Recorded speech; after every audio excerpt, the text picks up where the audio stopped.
Je le dis toujours, quand vous voyez un Européen rouler dans une grosse voiture, ayant une grosse maison, ayant des habits Gucci, Louis Vuitton, des chaînes en or, en argent, whatever, sachez que c'est votre vie.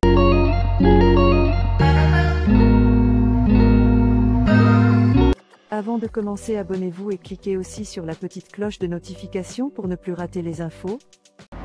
Wow. Alors, j'espère que vous allez bien et que vous avez une très bonne journée. De mon côté, je suis dans la joie. Pourquoi je suis dans la joie? Parce que vous êtes sur Changeons l'Afrique. Et quand il y a des changements qui s'opèrent en Afrique, dans le continent, je pense qu'il est important que je partage ça ici avec vous. Parce qu'en ce moment, ce qui se passe en Afrique, on dirait un volcan prêt à faire jaillir ses laves. J'aimerais ici qu'on écoute les 6 commandements de ce soldat qui, par son discours, nous fait savoir que l'Union africaine est en train de se mettre en place. Oui, la vraie Union africaine est en train de se mettre en place. N'en déplaise à ceux à qui ça va causer des torts, des gros torts. Mais les Africains en ont marre. On a tellement galéré, on a tellement souffert.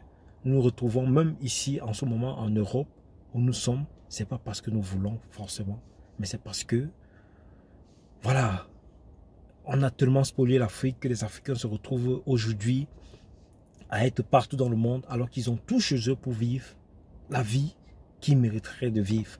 Je le dis toujours, quand vous voyez un Européen rouler dans une grosse voiture, ayant une grosse maison, ayant des habits Gucci, Louis Vuitton, des chaînes en or, en argent, whatever, sachez que c'est votre vie. Donc quand tu vois, toi Africain, tu vois un blanc de ton âge avoir une vie de rêve, une maison de rêve, une voiture de rêve, je vous dis que vois-t-on lui parce que son continent n'a pas toutes les richesses que ton continent a pour pouvoir avoir la vie qu'il vit. Par contre, toi, tu l'as. Mais ils ont tellement spolié le monde, spolié l'Afrique, changé la réalité de la vie, qu'on a l'impression que toutes les richesses se trouvent de l'autre côté chez eux et que nous, qui avons toutes les richesses, nous n'avons rien. Et il est temps que ça change. Sans plus tarder, j'aimerais qu'on écoute les 6 commandements de ce soldat, de ce grand homme. On y va. Le Burkinabé et Malien, Numéro 1. au peuple frère du Niger, qui a décidé en toute responsabilité de prendre son destin en main et d'assumer devant l'histoire la plénitude de sa souveraineté. 2.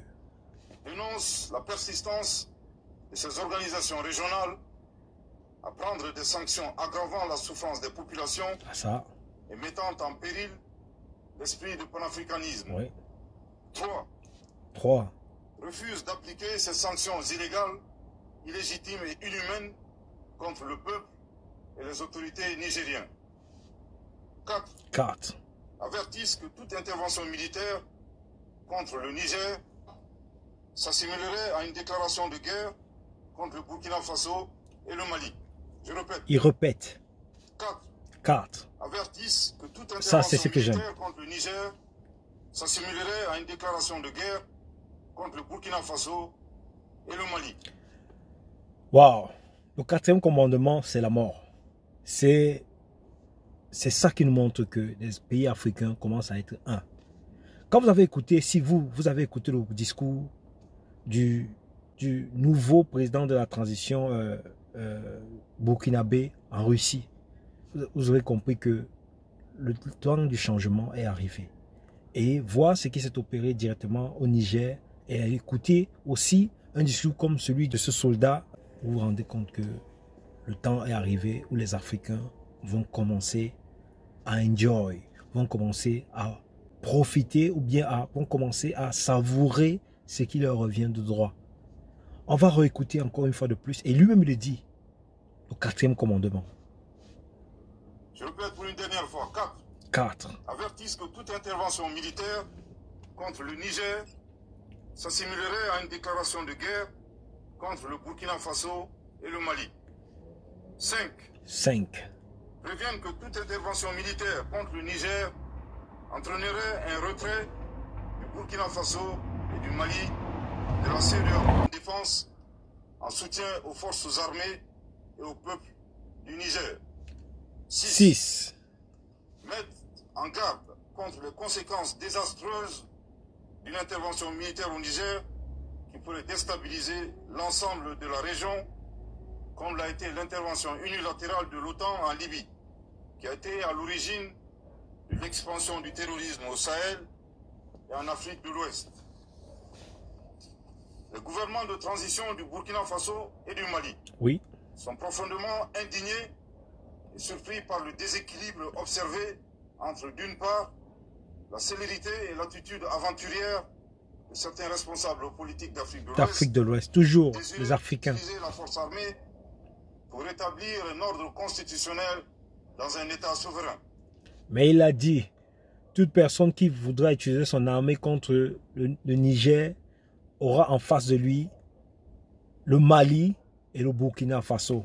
Et je tiens à rappeler que le Mali s'est terriblement équipé ces derniers temps-ci. Donc, il faut être prêt pour pouvoir combattre le Mali.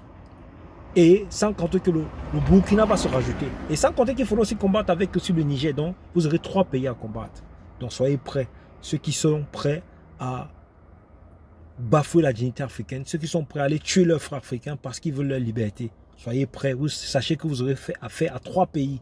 Et je suis sûr que ce n'est pas seulement 3 pays à qui vous aurez affaire. Il y a des pays qui ne parlent pas, qui sont silencieux, mais qui sont pas à rejoindre ce mouvement, qui sont pas à rejoindre ce groupe, qui sont pas à rejoindre ses frères, pour que l'Afrique puisse enfin se libérer, pour que les Africains puissent enfin profiter de ce qui leur revient de droit.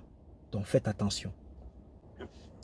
Vous avez écouté le discours de ce jeune soldat, de ce jeune frère, qui nous va droit au cœur. Vous savez, il n'y a pas longtemps, je discutais encore avec mon frère, je me disais que nous, peut-être nous n'allons pas vivre le changement qui va s'opérer en Afrique, mais que nos enfants vont sûrement en bénéficier parce que le changement, ça se voit. Celui qui dit qu'il ne voit pas le changement qui va s'opérer en Afrique, je pense qu'il a les yeux percés et les oreilles, je ne sais pas, bouchées. Parce que le changement, que tu le veux ou tu ne le veux pas, ça se voit. Peut-être des Africains ne sont pas en train de le voir, ceux qui sont en Afrique directement, mais nous qui sommes en Occident, on est en train de voir le changement, on est en train de voir la chute du géant européen et la montée en puissance de l'ogre, la montée en puissance de l'Africain, du pharaon, de l'alpha et l'oméga. Oui, l'Afrique est en train de retrouver ses lettres de noblesse pendant que l'Europe est en train de chuter, pas à petits pas, mais à grands pas. Chers frères africains, soyez fiers d'être africains parce que l'avenir s'annonce rose en Afrique. Oui, on aurait cru que ça aurait été un avenir lointain, mais tel que les choses sont en train d'aller, ne soyez pas surpris que ça soit dans les 4-5 prochaines années que le changement qui est en train de s'opérer en Afrique puisse éclore et puisse voilà, se voir au grand jour. En même temps, n'hésitez pas de vous abonner et de cliquer sur la cloche de notification pour ne plus jamais manquer les vidéos que nous allons faire paraître. C'était Antonin Bercy, changeons l'Afrique, la fierté africaine. Ses frères, ses soldats sont en train de nous faire aimer, continuer à être fiers d'être africains. Et nous ne pouvons que les remercier. Nous pouvons que les soutenir. Soutenez les peuples africains. Soutenez des gens qui sont prêts à faire en sorte que l'Afrique change. Parce que l'Afrique a besoin de ce changement pour pouvoir faire en sorte que nous, les Africains, nous puissions aussi bénéficier de ce qui nous convient. Nous sommes en Europe, pas parce que nous voulons être en Europe. Nous sommes en Europe parce qu'on nous a fait croire que l'Afrique n'avait rien et que tout se trouvait de ce côté. Et il est temps que les choses changent. Et nous sommes en train de voir le changement chaque jour qui passe. C'était Antonin Bercy. Ciao, ciao.